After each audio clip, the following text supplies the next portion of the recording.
नमो बुद्धाय, जय भीम। आप देख रहे हैं आवाज इंडिया टीवी। आज स्टीफन विलियम हॉकिंग का जन्मदिवस है। स्टीफन विलियम हॉकिंग 8 जनवरी 1942 को उनका जन्म हुआ, जो एक विश्व प्रसिद्ध भौतिक विज्ञानी, ब्रह्मांड विज्ञानी, लेखक और कैम्ब्रिज विश्वविद्यालय में सैद्धांतिक ब्रह्मांड विज्ञान केंद्र यानी सेंटर फॉर थ्योरेटिकल कॉस्मोलॉजी के शोध निर्देशक थे। स्टीफन का जन्म फ्रैंक और इसाबेल एलेन हॉकिंग के घर हुआ। हॉकिंग की मां का जन्म ग्लासगो, स्कॉटलैंड में डॉक्टरों के परिवार में हुआ था।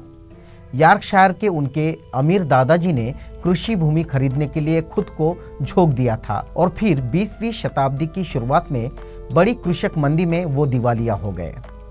उनकी दादी भी परिवार में एक स्कूल शुरू कर चुकी थी, जिस वजह से उनके परिवार को आर्थिक नुकसान हुआ था। अपने परिवार की वित्तीय बाधाओं के बावजूद उनके माता पिता ने ऑक्सफोर्ड विश्वविद्यालय में शिक्षा ग्रहण की, जहां फ्रैंक ने अवशेष शास्त्र की शिक्षा की पढ़ाई की और इसाबेल ने दर्शन शास्त्र की पढ़ाई को पूरा किया। उन्हीं के पुत्र स्टीफन विलियम हॉकिंग ने दुनिया को अपने कई शोधों से बार बार चौंकाया। वह इतने हिम्मती थे कि डॉक्टरों द्वारा जिंदगी के 2 साल बताए जाने के बाद उन्होंने अपनी मौत को कई बार धोखा दिया। बचपन में मेधावी स्टीफन ने सोच लिया था कि वह अंतरिक्ष वैज्ञानिक बनना चाहते हैं। उन्होंने 20 वर्ष की आयु में कैम्ब्रिज कॉस्मोलॉजी विषय को शोध के लिए चुना और इस विषय पर पीएचडी भी हासिल की।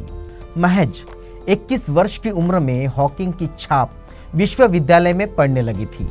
उनकी आंखों में सैकड़ों सपने थे, लेकिन एक दिन जब छुट्टियों में वो घर पर थे और सीढ़ियां उतर रहे थे, तभी उन्हें बेहोशी का एहसास हुआ और वे नीचे गिर गए। नीचे गिरने के बाद डॉक्टरों ने एक गंभीर बीमारी होने के संकेत दे दिए। मोटर न्यूरॉन एक गंभीर और असाध्य बीमारी का पता चला, जिसमें शरीर लकवाग्रस्त हो जाता है और सारे अंग धीरे धीरे काम करना बंद कर देते हैं।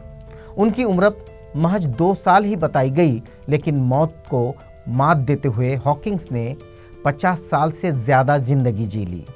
हॉकिंग्स पर हॉलीवुड में फिल्म भी बनी, जिसके लिए उन्होंने कहा था कि विज्ञान पर केंद्रित इस फिल्म से शारीरिक रूप से असक्षम लोगों के दिलों में भी जीने की उम्मीद जगेगी। हॉकिंस को विज्ञान पर अपने किए गए शोध पर फक्र था। उन्होंने कहा था कि मैंने ब्रह्मांड को समझने के लिए अहम भूमिका निभाई है। वह तब बहुत खुश होते थे जब लोगों की भीड़ उन्हें और उनके काम को जानना चाहती थी।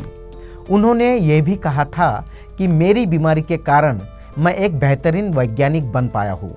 मेरी असक्षमताओं की वजह से ही मुझे ब्रह्मांड पर किए गए शोध पर सोचने का काम मिला। मेरे अध्ययन ने यह साबित किया कि दुनिया में कोई विकलांग नहीं है। मैं दिमाग को एक कंप्यूटर समझता हूँ, जो अलग अलग हिस्सों में असफल होने के वजह से काम करना बंद कर देता है। 1974 में स्टीफन हॉकिंग ने दुनिया को अपनी सबसे महत्वपूर्ण खोज ब्लैक होल थ्योरी के बारे में बताया। उन्होंने बताया कि ब्लैक होल क्वांटम प्रभाव की वजह से गर्मी फैलाते हैं। 5 साल बाद ही वह कैम्ब्रिज यूनिवर्सिटी के गणित के प्रोफेसर बन गए। यह वही पद था जिस पर कभी महान वैज्ञानिक एल्बर्ट आइंस्टाइन नियुक्त थे। साल 1998 में प्रकाशित हुई स्टीफन हॉकिंग की किताब a brief history of time ने पूरी दुनिया में तहलका मचा दिया था। इस किताब में उन्होंने ब्रह्मांड विज्ञान के मुश्किल विषयों जैसे बिग बैंग थ्योरी और ब्लैक होल को इतने सरल तरीके से बताया कि एक साधारण पाठक भी उसे आसानी से समझ जाए। इस किताब की 1 करोड़ से ज्यादा प्रतियां हाथों हाथ बिक गई। यह वो किताब है जिसमें उन्होंने ईश्वर के अस्तित्व को पूरी तरह से नकार दिया है। आपको बता दें कि हॉकिंग एक टाइम मशीन बनाना चाहते थे। उन्होंने बार बार कहा कि अगर उनके पास टाइम मशीन होती तो वो हॉलीवुड की सबसे खूबसूरत अदाकारा मानी जाने वाली मॉर्लिन मोनरो से मिलने वापस बीते समय में चले जाते। स्टीफन हॉकिंग्स ने ब्लैक होल और बिग बैंग सिद्धांत को समझने में अहम योगदान दिया है। उन्होंने 12 मानद डिग्रियां और अमेरिका का सबसे उच्च नागरिक सम्मान प्राप्त किया।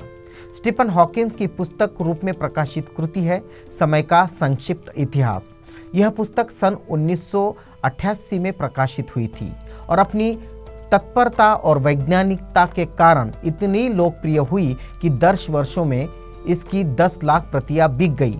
जैसे कि पहले भी जिक्र हुआ है कि वैज्ञानिक स्टीफन हॉकिंग को एनीट्रोफिक लिटरल सेलोसिस यानी ALS बीमारी थी। इस खतरनाक बीमारी की चपेट में स्टीफन हॉकिंग 21 साल की उम्र में ही आ गए थे।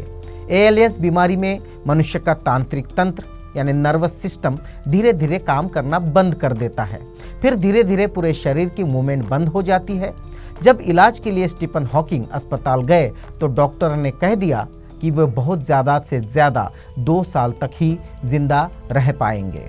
लेकिन अपनी मजबूत इच्छा शक्ति से स्टीफन हॉकिंग ने डॉक्टरों की भविष्यवाणी को झूठा साबित कर दिया।